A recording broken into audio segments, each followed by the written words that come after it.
My name's Barbara Alcock and I'm delighted to introduce my colleague Barney Clarkson. We're from Better Hearing Australia WA and we'd like to tell you about our innovative program called QSign. Well, welcome Barney. This is an exciting day for all of us. Better Hearing, ECU. Yep. And thanks to Lottery West we've been able to get this program started. And we're calling it QSign, I believe. Yep. Could you describe what QSign means? Sure. The Better Hearing's involved in teaching Auslan, and the whole point of QSign is it's a special version of Auslan which is adapted and appropriate for older people.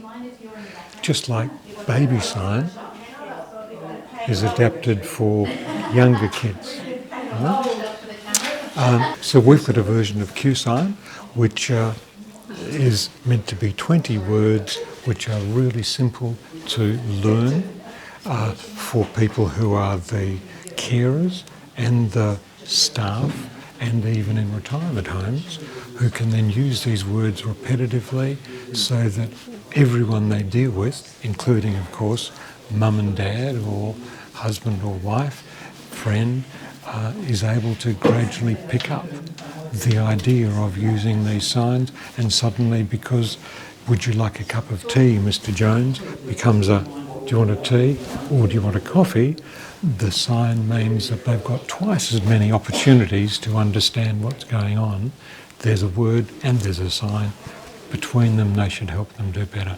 So that's why we decided 20 signs might be a lovely addition for people having trouble in care homes. Yeah, that's interesting because the next thing is how to get it out into towards the people who really need it. I guess as a first stage, perhaps get into retirement homes like we're in today.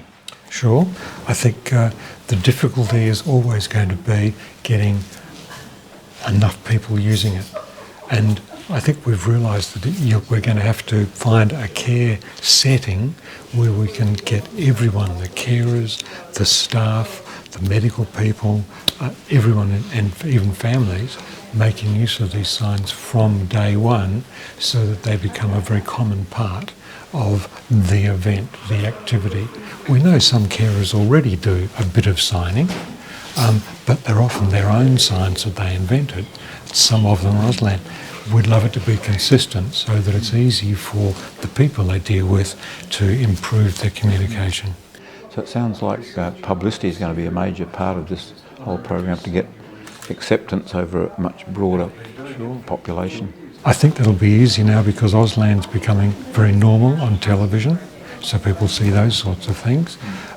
And as a result, it's going to be easier for us to promote. Sure. Exactly. So I wonder how far it can go. Can you imagine the whole of Australia in residential care homes using this as a standard? If it works.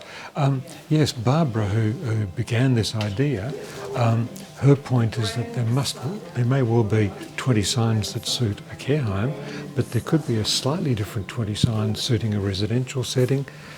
Ultimately, we're going to need more than 20 signs, and let's hope that this develops. But if everyone has a common 20 at the beginning, it makes it so much easier to be certain to get basic communication across. I can see it adapting to be lots of people, lots of settings, varying with what they need to communicate with. Hello? Time? Food, eating? Drinking? Family, well done. Go. Go, you might go shopping. You might go shopping.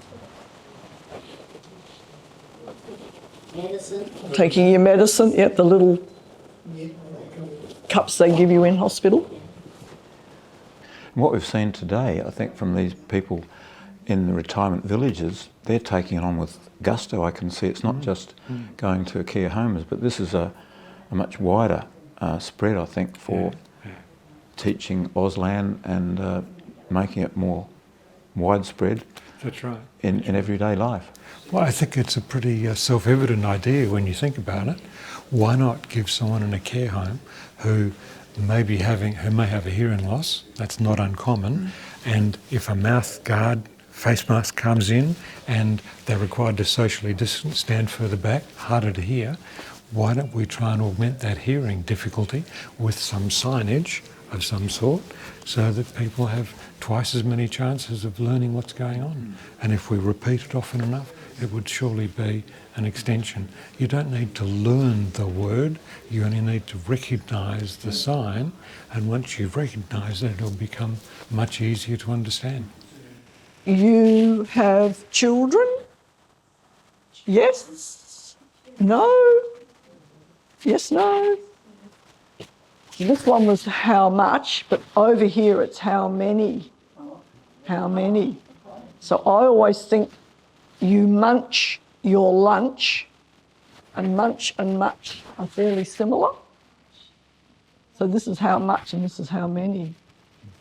So children, how many? And we're all getting older, Barney, so the sooner we learn this stuff, probably the better. We'll need it one of these days. Yeah, that's right. They're doing the right thing.